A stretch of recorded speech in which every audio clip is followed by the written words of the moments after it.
اللہ اکبر اللہ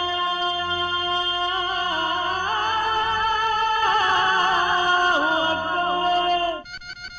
اللہ اکبر اللہ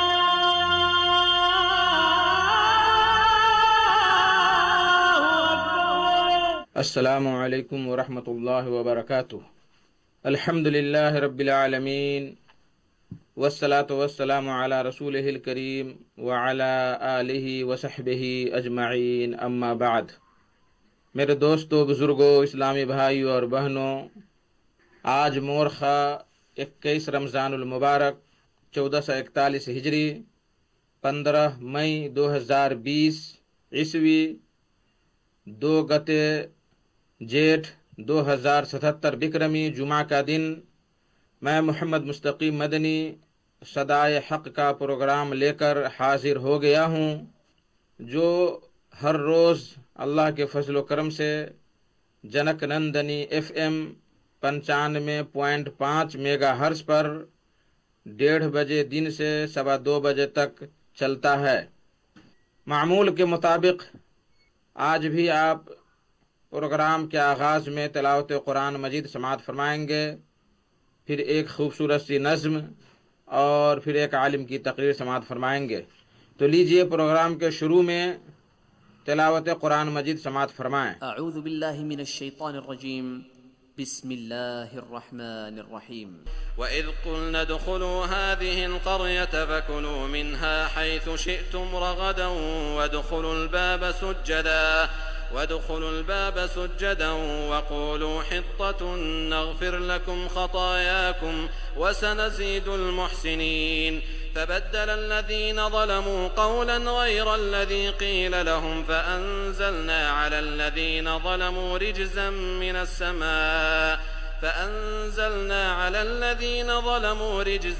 مِّنَ السَّمَاءِ بِمَا كَانُوا يَفْسُقُونَ۔ اللہ اکبر اللہ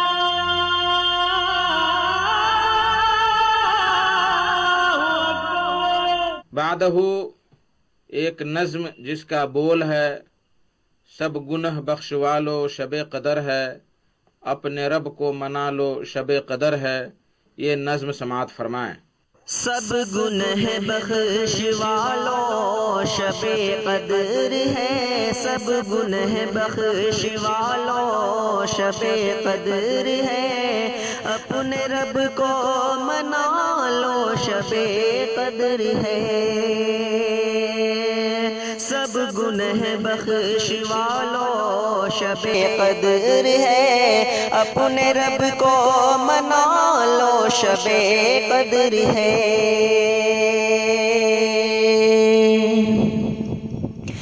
ساری راتوں میں افضل یہی رات ہے، ساری راتوں میں افضل یہی رات ہے،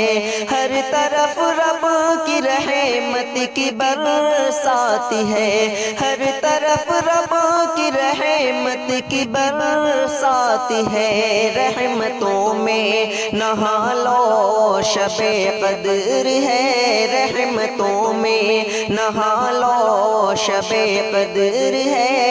اپنے رب کو منا لو شب قدر ہے۔ سب گنہ بخش والو شب قدر ہے، اپنے رب کو منا لو شب قدر ہے۔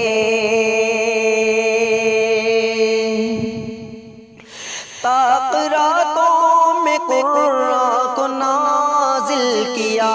طاق راتوں میں قرآن کو نازل کیا، اس طرح سے شریعت کو کامل کیا، اس طرح سے شریعت کو کامل کیا، اس کو دل سے لگا لو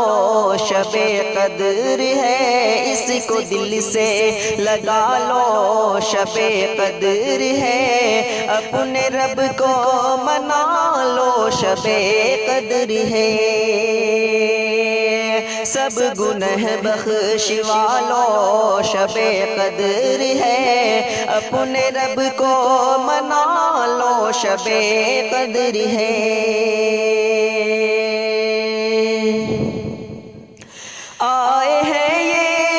فرشتے تمہارے لیے آئے ہیں، یہ فرشتے تمہارے لیے کر رہے ہیں دعائیں تمہارے لیے، کر رہے ہیں دعائیں تمہارے لیے۔ آؤ ان سے دعا لو، شب قدر ہے، آؤ ان سے دعا لو، شب قدر ہے، اپنے رب کو منا لو، شب قدر ہے۔ سب گناہ بخش والو، شب قدر ہے، اپنے رب کو منا لو، شب قدر ہے۔ ابر رحمت کا سایہ ہے چاروں طرف، ابر رحمت کا سایہ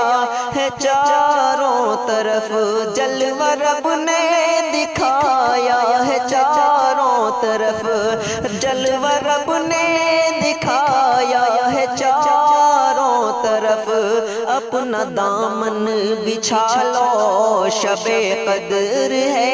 اپنا دامن بچھا لو، شب قدر ہے، اپنے رب کو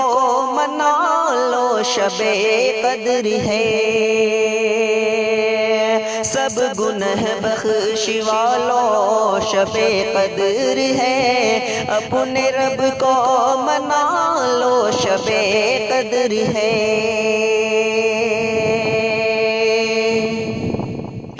مومنوں رات بھر تم عبادت کرو، مومنوں رات بھر تم عبادت کرو، ذکر و اذکار بھی اور تلاوت کرو، ذکر و اذکار بھی اور تلاوت کرو، سر کو سجدے میں ڈالو، شب قدر ہے، سر کو سجدے میں ڈالو، شب قدر ہے، اپنے رب کو منا لو، شب قدر ہے۔ سب گناہ بخش والو، شب قدر ہے، اپنے رب کو منا لو، شب قدر ہے۔ کیا پتا پھر یہ رمضان کس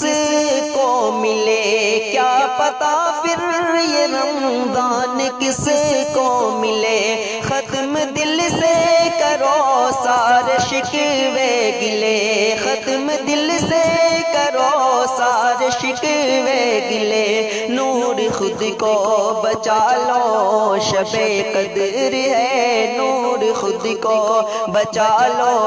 شب قدر ہے، اپنے رب کو منا لو، شب قدر ہے۔ سب گناہ بخش والو، شب قدر ہے،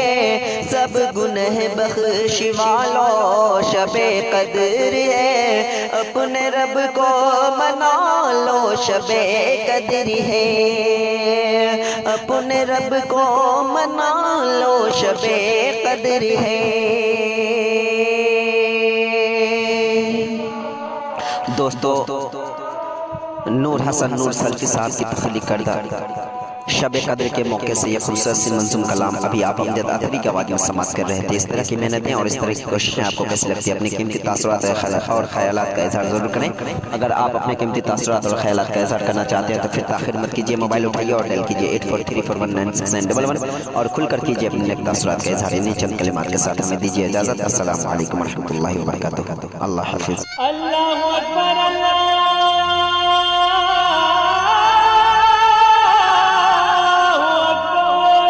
میرے محترم ساتھیوں، بزرگوں، رمضان آتے ہی طرح طرح کے مسائل اتپن ہوتے ہیں، پیدا لیتے ہیں، جن میں سے ایک بہت ہی اہم مسئلہ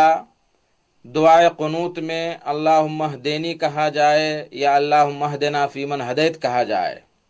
اور یہ جھگڑا ہند و نیپال میں ہی جہاں بچے پڑھ کے آتے ہیں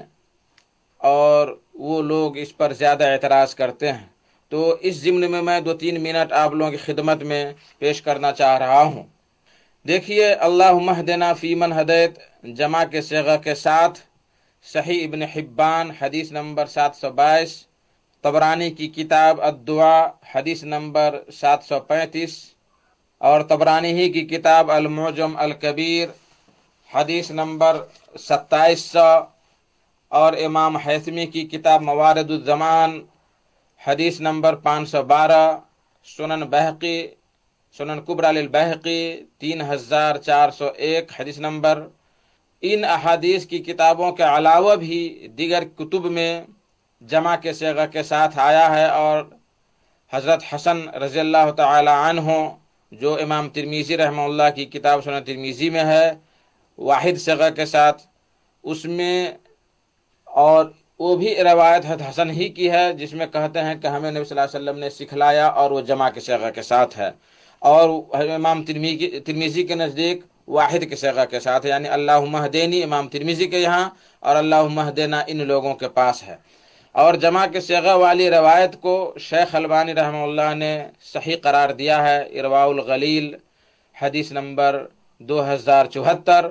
اور انہی کی کتاب ہے صحیح مشکات یا تخریج مشکات حدیث نمبر 2773۔ اسی طریقے سے شعیب ارناؤت نے بھی صحیح ابن حبان میں اس حدیث کو صحیح قرار دیا ہے۔ میرے محترم ساتھیو، امام عبدالرزاق جن کی کتاب مصنف مشہور ہے، وہ فرماتے ہیں کہ لو کنت اماما قلت اللہم اہدنا فیمن ہدیت، اگر میں امام ہوتا تو کہتا اللہم اہدنا فیمن ہدیت، یعنی جمع کے صیغہ کے ساتھ۔ دیکھیے مصنف عبدالرزاق حدیث نمبر 4968 کے تحت میں امام بغوی رحمہ اللہ فرماتے ہیں قلت وَإِن كَانَ إِمَامًا فَيَذْكُرُ بِلَفْظِ الْجَمْعِ اللہم اہدنا وعافنا وتولنا وبارک لنا وقنا ولا يخص نفسه بالدعاء۔ امام بغوی کہتے ہیں کہ اگر میں کہنا چاہ رہا ہوں کہ اگر وہ امام ہو تو جمع کے صیغہ کے ساتھ پیش کرے، اس طرح کہے اللہم اہدنا وعافنا وتولنا وبارک لنا وقنا، اور دعا کے ساتھ اپنے نفس کو خاص نہ کرے بلکہ عام کرے۔ دیکھیے شرح السنہ للبغوی صفحہ نمبر 129 جلد نمبر 3۔ میرے محترم ساتھیو، سلف صالحین کے زمانہ میں جمع کے صیغہ کے ساتھ امام یہ دعا پڑھا کرتے تھے، اور اب تک سعودی عرب میں اور خصوصاً حرمین شریفین میں جمع کے صیغہ کے ساتھ یہ دعا کی جاتی ہے، اور وہاں کوئی چوں چرا کرنے والا نہیں ہے۔ یہ چوں چرا جو ہی ہمارے یہاں رمضان کی پہلی رات ہوتی ہے تو جو طالب علم قسم کے لوگ ہوتے ہیں جو صرف سنن ترمذی کی حدیث کو دیکھتے ہیں اسی پر واویلا مچاتے ہیں اور امام اللہم اہدنی ہی سے کہتے ہیں مجبوراً، تو ایسا نہیں کہنا چاہیے بلکہ ہمیں جمع کے صیغہ کے ساتھ بھی کہنا چاہیے۔ تو لیجئے میں آپ کا وقت زیادہ نہیں لینا چاہتا ہوں۔ آج کے خطیب ہیں حافظ عبد القادر وحیدی حفظہ اللہ، جو امام و خطیب جامع مسجد چھپرا اور ضلعی جمعیت اہل حدیث کے ناظم چھپرا بہار الہند ہیں۔ ان کا موضوع ہے توبہ و استغفار کی اہمیت۔ تو لیجئے ان سے ان کا محاضرہ اور ان کی تقریر سماعت فرمائیں۔ السلام علیکم ورحمۃ اللہ وبرکاتہ۔ الحمد للہ رب العالمین والصلاة والسلام علی رسولہ محمد وآلہ وصحابہ اجمعین، اما بعد فاعوذ باللہ من الشیطان الرجیم، بسم اللہ الرحمن الرحیم۔ وَيَا قَوْمِ اسْتَغْفِرُوا رَبَّكُمْ ثُمَّ تُوبُوا إِلَيْهِ يُرْسِلِ السَّمَاءَ عَلَيْكُمْ مِدْرَارًا وَيَزِدْكُمْ قُوَّةً إِلَى قُوَّتِكُمْ وَلَا تَتَوَلَّوْا مُجْرِمِينَ۔ وقد جاء في الحديث عن عبد الله بن مسعود رضي الله عنه قال النبي صلى الله تعالى عليه وسلم سلوا الله من فضله فإن الله يحب أن يسأل وإن أفضل العبادة انتظار الفرج رواہ الترمذی۔ صدائے حق سننے والے تمام بھائیوں، بزرگوں، دوستوں، نوجوانوں اور عفت مآب خواتین اسلام، آج آپ کا یہ میزبان حافظ عبدالقادر اپنا عنوان توبہ اور استغفار کی اہمیت لے کر آپ کی خدمت میں حاضر ہے۔ اللہ رب العالمین سے دعا ہے کہ اللہ رب العالمین مجھے کچھ حق باتیں قرآن و حدیث سے کشید کی ہوئی حق باتیں آپ حضرات کے سامنے کہنے اور تمام سامعین و سامعات کو ان تمام اچھی اور خوبصورت باتوں کو سننے اور ہم سب کو ان سب پر عمل کرنے کی توفیق عطا فرمائے، آمین۔ بزرگوں اور دوستو، آپ اچھی طرح جانتے ہیں، ہم بھی اچھی طرح جانتے ہیں، آج ملت اسلامیہ کا ایک ایک فرد اس بات کو اچھی طرح جانتا اور سمجھتا ہے کہ اس وقت پوری دنیا ایک عظیم مصیبت اور پریشانی سے دوچار ہے، لیکن ہمارا یعنی ملت اسلامیہ کا، مسلمانوں کا اس وقت جو معاملہ ہے وہ یہ ہے کہ ہم چوطرفہ مصائب اور پریشانیوں سے گھرے ہوئے ہیں۔ کرونا کی قہرناکی اپنی جگہ مسلم ہے، اور اس قہرناکی نے، اس وبا نے پوری دنیا کو حیران و ششدر کر دیا ہے، مجبور و عاجز کر دیا ہے۔ یہ پریشانی تو عمومی ہے، ہر خاص و عام اور ہر طبقے، ہر مذہب و ملت کے لوگ اس سے متاثر ہیں، لیکن ہم اس قہرناکی سے پہلے بھی دنیا کی بہت ساری مصیبتوں اور پریشانیوں میں مبتلا رہے ہیں اور ہیں، بلکہ دنیا کی بڑی بڑی جابر طاقتوں کے نشانے پر ہم ہیں۔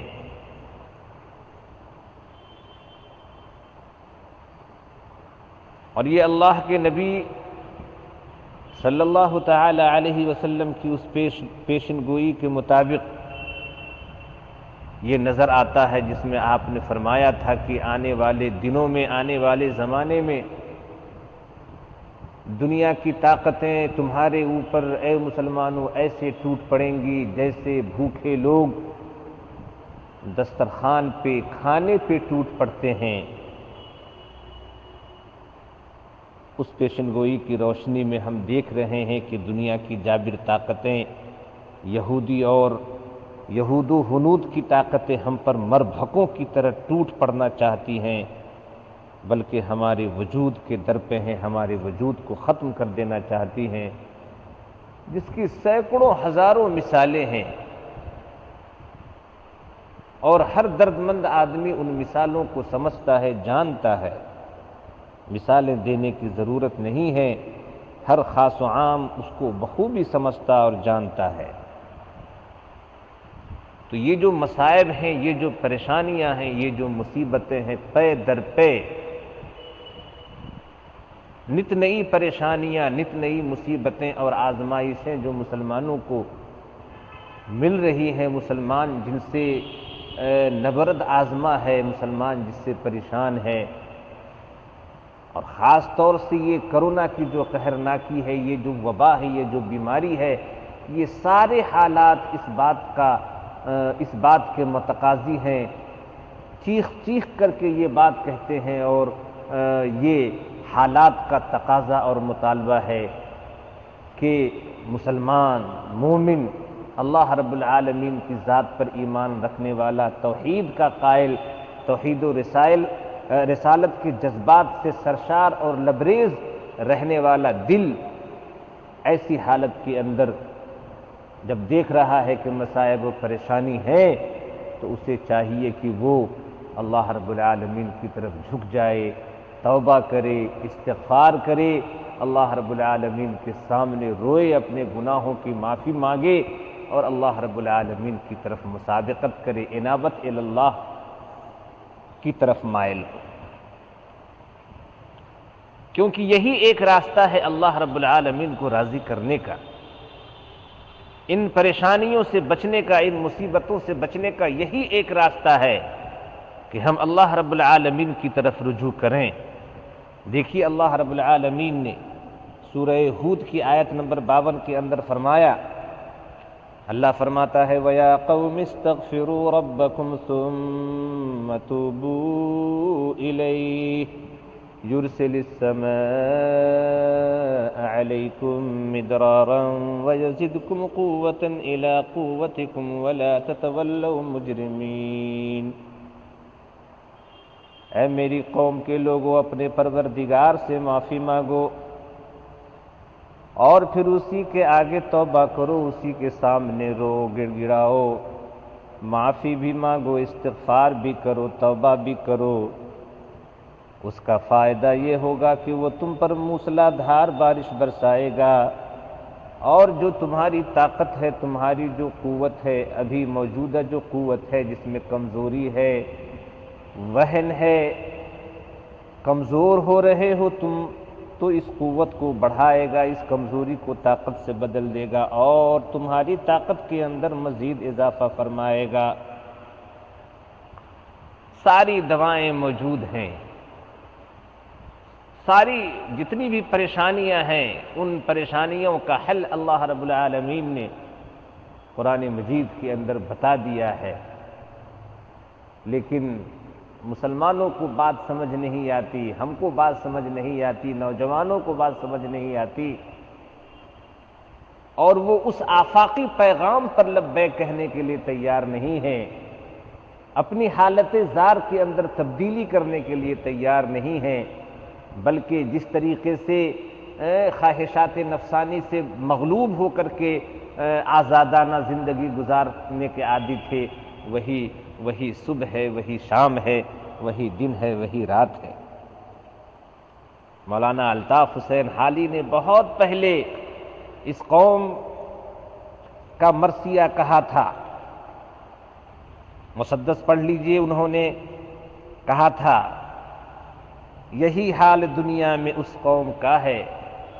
یہی حال دنیا میں اس قوم کا ہے، بھنور میں جہازہ کہ جس کا گرا ہے، کنارہ ہے دور اور طوفان بپا ہے، کنارہ ہے دور اور طوفان بپا ہے،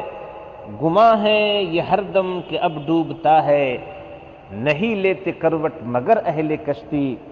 پڑے سوتے ہیں بے خبر اہل کشتی۔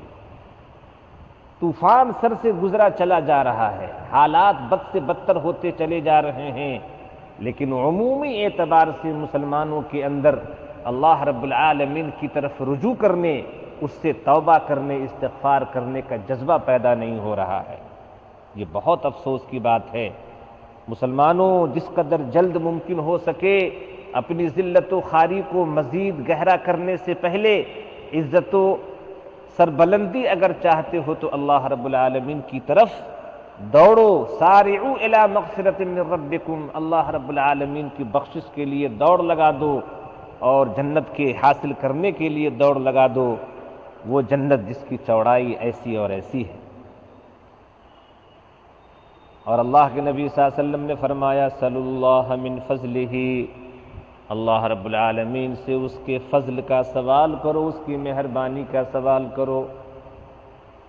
اللہ رب العالمین سے رو رو کر کے یہ دعا کرو کہ اللہ رب العالمین تم پر اپنی مہربانی نازل فرمائے، اپنا فضل فرمائے، اس لیے کہ اللہ رب العالمین کو یہ بات پسند ہے کہ بندے اس سے روئیں، اس کے سامنے روئیں،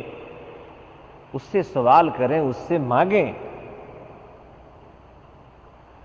اور اللہ کے نبی صلی اللہ علیہ وسلم فرماتے ہیں کہ سب سے افضل عبادت یہ ہے، سب سے بہترین عبادت یہ ہے کہ اللہ رب العالمین کی طرف سے ان حالات کے بدلنے کا، یہ جو مشکل دور ہیں، مشکل ادوار ہیں، مشکل حالات ہیں، مصیبت اور پریشانیوں کا جو دور ہے، اس کے دور ہونے کا، مشکل کشائی کا انتظار کیا جائے۔ وَإِنَّ أَفْضَلَ الْعِبَادَةِ انتظار الفرج، ترمذی کی روایت ہے کہ مشکل کشائی، اللہ کی طرف سے مشکل کشائی کا انتظار کیا جائے، یہ سب سے افضل عبادت ہے۔ تو اللہ رب العالمین کی طرف سے مشکل دور ہونے، اللہ مشکل دور کرے گا، پریشانیوں کو دور کرے گا، اس کا واحد حل یہ بتایا، یا قوم استغفروا ربکم ثم توبوا الیہ، اے لوگو اللہ رب العالمین کے سامنے اپنے گناہوں کا اقرار کرو، اپنے گناہوں کی معافی مانگو، رو اور توبہ کرو، یہ عہد کرو کہ جو ہو چکا سو ہو چکا، اب آئندہ ہم ایک بہتر اور اچھی اور ایک مومنانہ زندگی گزاریں گے۔ میرے بھائیو، بزرگوں اور دوستو، مشکل کشائی اور آسانی کا عظیم اور مضبوط ترین سبب جانتے ہیں کیا ہے؟ کہ حالات بدل جائیں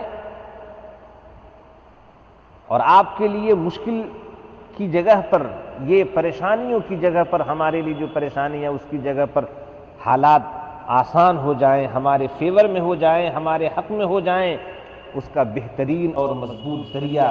اللہ رب العالمین کی حضور سچی توبہ ہے، اور اللہ کی بارگاہ میں عاجزی ہے، اللہ کی بارگاہ میں، اللہ کے حضور میں انکساری ہے، اس کی عبادت ہے اور اس کی اطاعت و فرما برداری ہے۔ دوسرا کوئی راستہ نہیں ہے ان حالات کے بدلنے کا۔ یہ حالات تبھی بدلیں گے جب آدمی اللہ کے حضور میں سچی توبہ کرے گا، اللہ کی بارگاہ میں عاجزی اور انکساری اختیار کرے گا اور اللہ کی اطاعت و فرما برداری کے اندر وقت گزارے گا، تو جا کر کے یہ مشکل کشائی ہو سکتی ہے، حالات میں بہتری ہو سکتی ہے، اور یہ جو مشکل حالات ہیں وہ اچھے حالات سے بدل سکتے ہیں۔ دیکھیے اللہ رب العالمین نے سورہ اعراف کی آیت نمبر 94 کے اندر فرمایا، وَمَا أَرْسَلْنَا فِي قَرْيَةٍ مِّن نَّبِيٍّ إِلَّا أَخَذْنَا أَهْلَهَا بِالْبَأْسَاءِ وَالضَّرَّاءِ لَعَلَّهُمْ يَضَّرَّعُونَ۔ اللہ کے اس فرمان کا مطلب یہ ہے، مفہوم یہ ہے کہ اللہ رب العالمین کہتا ہے کہ ہم نے جہاں جہاں بھی، جس بستی کے اندر، جس قریہ کے اندر نبیوں کو بھیجا،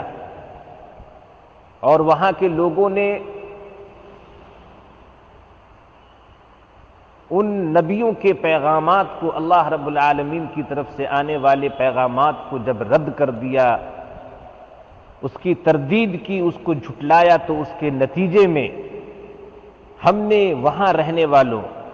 جس جگہ، جس بستی، جس قریہ کے اندر،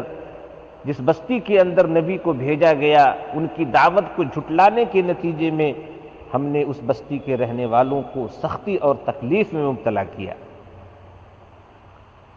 اور اس لیے مبتلا کیا تاکہ وہ اللہ کی طرف رجوع کریں گے، روئیں گے، گڑ گڑائیں گے، اللہ سے معافی مانگیں گے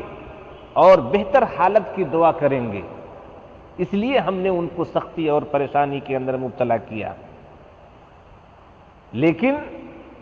جن اقوام کی، جن لوگوں کی بدبختی پر اللہ رب العالمین نے مہر لگا دیا تھا، انہوں نے سوچا کہ یہ سختیاں، یہ پریشانیاں، یہ مصیبتیں، یہ مطلب زمانے کے، مطلب گردش زمانہ سے ہیں، یہ مطلب زمانے کی گردش ہے، یہ ہوتا رہتا ہے، چلتا رہتا ہے، یہ اس وجہ سے نہیں ہے کہ ہم اللہ کے نبی کی بات نہیں مان رہے ہیں، ان کی دعوت کو ٹھکرا رہے ہیں، بلکہ یہ تو ہوتا رہتا ہے، سختی اور نرمی چلتی رہتی ہے۔ حالانکہ اللہ رب العالمین نے فرمایا کہ ہم نے محض کیا ہی اس لیے تھا، یہ پریشانیاں، یہ مصیبتیں ان پر ڈالی تھی کہ وہ اللہ رب العالمین کے سامنے آ کر کے گڑ گڑائیں۔ تو آج جو یہ حالات ہیں، آج جو مصیبتیں ہیں، پریشانیاں ہیں، اور ہمیں اللہ رب العالمین نے ایک طرح سے، ہمیں کیا، پوری دنیا کو اپنے گھروں میں محصور کر دیا ہے، عبادت گاہوں تک سے اللہ رب العالمین نے ہم کو محروم کر دیا ہے۔ رمضان المبارک جیسے مقدس مہینے، خصوصاً آخری عشرہ جو آیا ہے، اس کے اندر جو عبادات کے اندر انہماک بڑھ جاتا ہے، لوگوں کی رچی بڑھ جاتی ہے، ان ساری چیزوں سے جو ہمیں محروم کر دیا گیا ہے، اس کا تقاضا یہ ہے کہ ہم اب بھی ہوش کے ناخن لیں اور اللہ رب العالمین کی طرف رجوع کریں، اپنے رب کی اطاعت کریں، اس کی طرف رجوع کریں، گناہوں اور نافرمانیوں سے رک جائیں، اللہ کی خوشنودی کے کام کریں، اس کی ناراضگی سے دور رہیں۔ یہ ساری چیزیں زندگی اور موت ہر حالت میں تمام قسم کے بحران اور تمام قسم کی پریشانیوں سے نکلنے کی مضبوط ترین بنیاد ہے۔ لوگ جانتے ہی نہیں، سمجھتے ہی نہیں کہ اللہ رب العالمین سے لو لگانے کا، دلوں کے اندر اللہ کا خوف بٹھانے کا، اور ایک ایسی زندگی جو تقوی شعار زندگی ہو،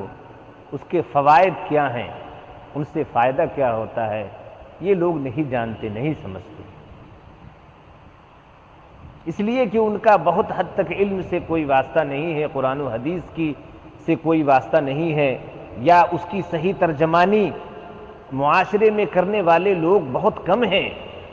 لوگوں کو ترغیب دینے والے، لوگوں کو دینی باتوں پر ابھارنے والے، ان اچھی باتوں کو سنانے والے لوگ بہت کم ہیں۔ یہ اللہ رب العالمین کا شکر ہے کہ صدائے حق کے ذمہ داروں نے الحمدللہ عام لوگوں کے نفع کے لیے، فائدے کے لیے اس پروگرام کو شروع کیا ہے۔ میں سمجھتا ہوں کہ اس صدائے حق کے توسط اور مادھیم سے بھی انشاءاللہ تعالی عام لوگوں تک یہ بات پہنچے گی، اور اللہ رب العالمین انہیں توفیق دے گا کہ وہ اپنی اصلاح کریں۔ آئیے میں آپ کو بتاتا ہوں اللہ رب العالمین نے تقوی کا فائدہ کیا بتایا ہے۔ ہم پریشان ہیں، مصیبت میں ہیں، ابتلاء و آزمائش کے دور سے گزر رہے ہیں، اللہ نے کہا گھبرانے کی کیا بات ہے، آؤ ہم تمہیں بتلاتے ہیں، وَمَن يَتَّقِ اللَّهَ يَجْعَل لَّهُ مَخْرَجًا۔ کیا فرمایا اللہ نے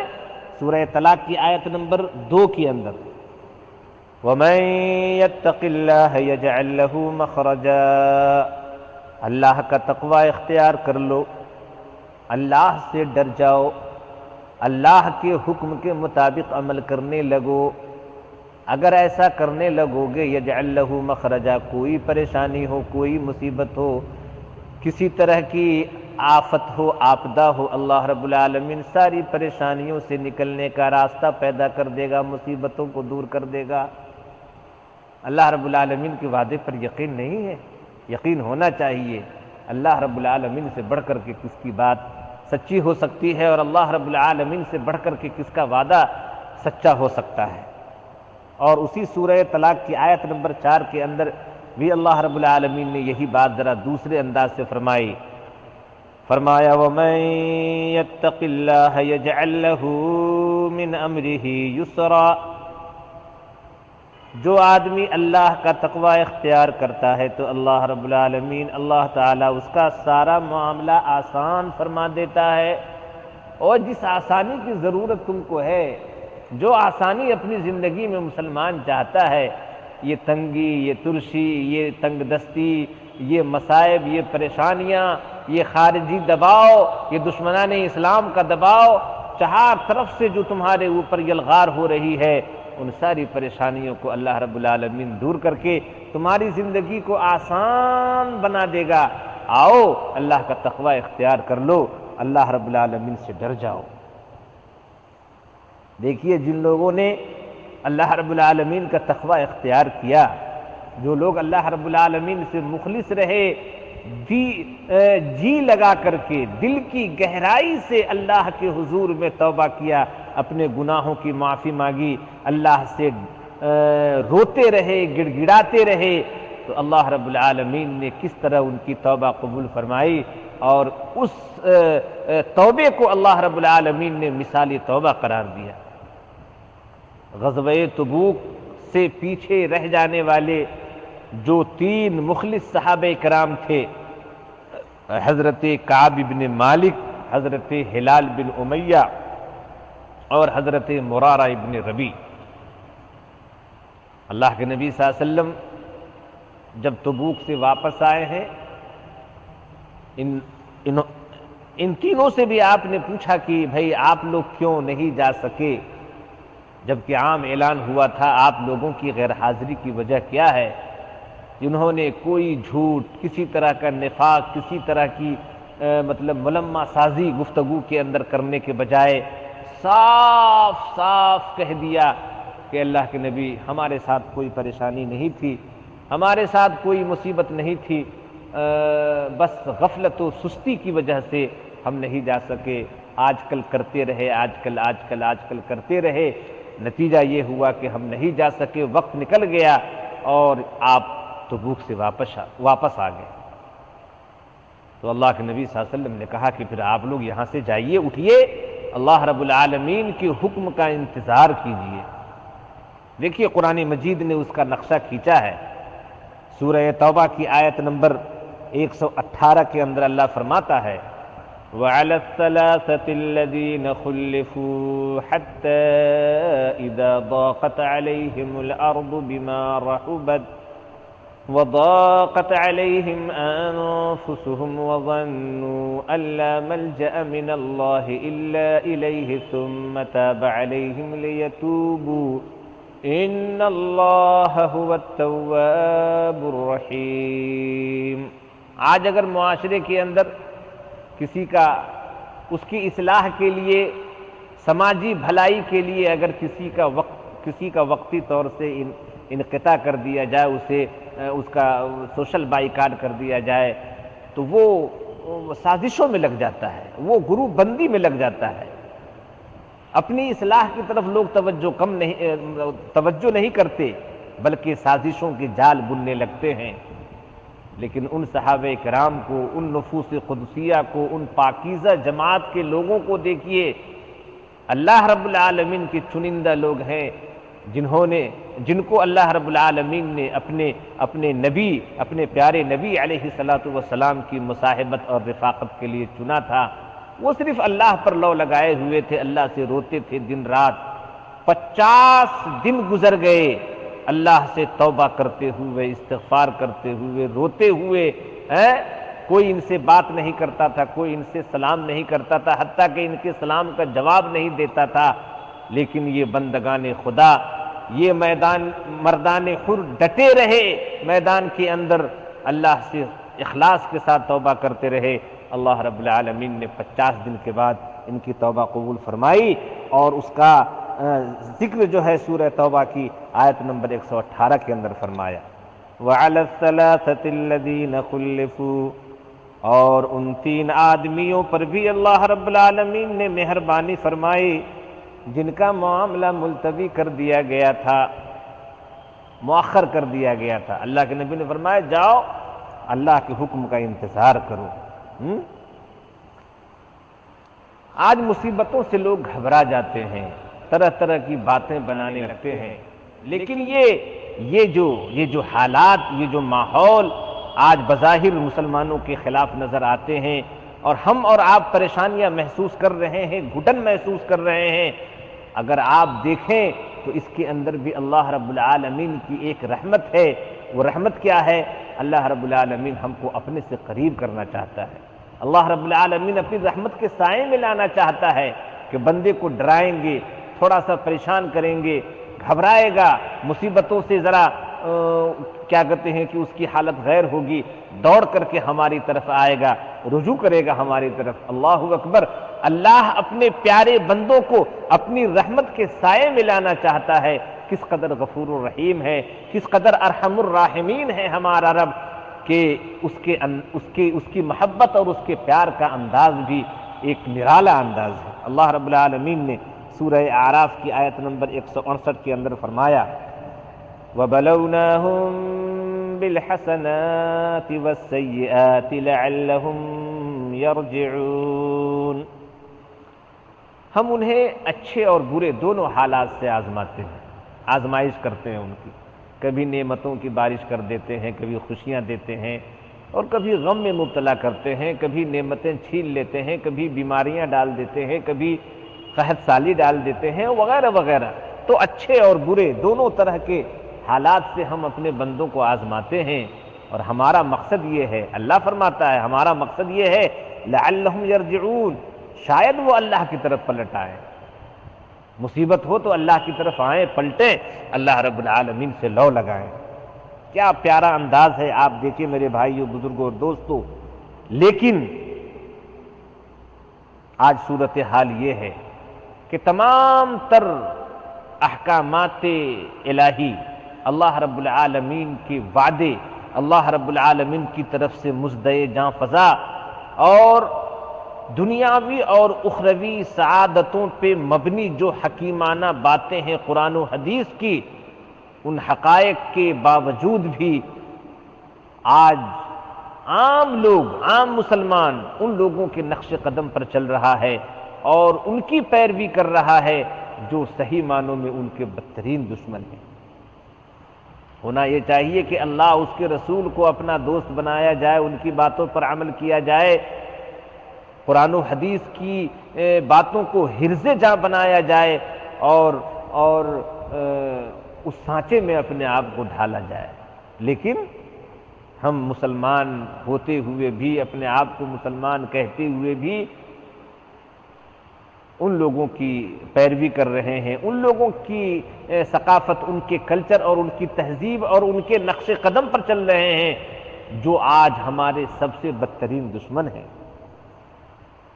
کون ہے ہمارے بدترین دشمن؟ اللہ رب العالمین کا فرمان سنیے، سورہ مائدہ کی آیت نمبر 82 کے اندر اللہ نے فرمایا، اللہ فرماتا ہے لَتَجِدَنَّ أَشَدَّ النَّاسِ عَدَاوَةً لِلَّذِينَ آمَنُوا الْيَهُودَ وَالَّذِينَ أَشْرَكُوا۔ لیجئے بات فائنل ہوگی کیا کہ مسلمانوں اہل ایمان سے آپ دیکھیں گے، اے نبی کے اہل ایمان سے عداوت رکھنے میں، دشمنی کرنے میں سب سے آگے، سب سے بڑھ کر کے دو قومیں ہیں، ایک تو یہودی ہیں اور ایک مشرکین ہیں۔ وہ مشرک چاہے جو بھی ہو، جس چیز کی بھی پوجا کرتا ہو اللہ کے علاوہ، اللہ کے ساتھ شریک ٹھہراتا ہو، کھڑی ہو پڑی ہو کوئی چیز ہو، یہ سب اہل ایمان کے بدترین دشمن ہیں۔ اور آج ہم انہی کو اپنا دوست بنائے ہوئے ہیں، انہی کی دوستی پر ناز کرتے ہیں اور اس زندگی کو اپنے لیے بہت کامیاب سمجھتے ہیں جو ان کی مطلب زندگی ہے، ان کا جو طرز زندگی ہے۔ نیز اللہ رب العالمین نے سورہ مائدہ کی آیت نمبر 51 کے اندر بھی فرمایا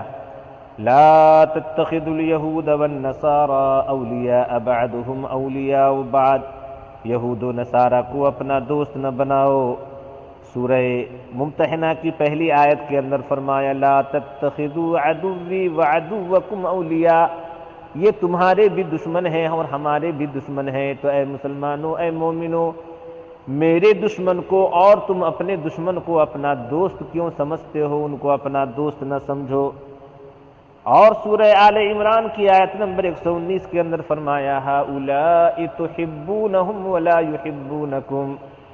تم ان کی محبت میں ان کی زندگی اور ان کی پیروی کر رہے ہو، ان کی زندگی کو تم نے اپنا لیا ہے، اس کو کامیاب سمجھتے ہو، لیکن وہ تم سے ذرہ برابر محبت نہیں کرتے، وہ تمہارے بدترین دشمن ہیں۔ اور پھر بھی تم اپنے دشمنوں کی طرز زندگی پر فریفتہ ہو رہے ہو۔ اللہ اکبر، کتنی بدقسمتی ہے امت مسلمہ کے ان لوگوں کی جن کی یہ خو ہے اور جس چیز کی یہ خوگر ہے۔ اللہ کے نبی صلی اللہ علیہ وسلم نے فرمایا تھا، صحیح بخاری کی روایت ہے کہ قیامت سے پہلے مسلمان عقیدے میں، معاشرت میں، عادات و اطوار میں، لباس میں، چال ڈھال میں، رہن سہن میں، کھانے اور پینے میں، غرضے کی ہر چیز میں کفار کی پیروی کرنے لگیں گے، اور آج ان چیزوں کو ہم اپنی نگاہوں سے دیکھ رہے ہیں۔ اگر دیکھا جائے تو ہم رہنے سہنے کے اعتبار سے، عقائد کے اعتبار سے بھی،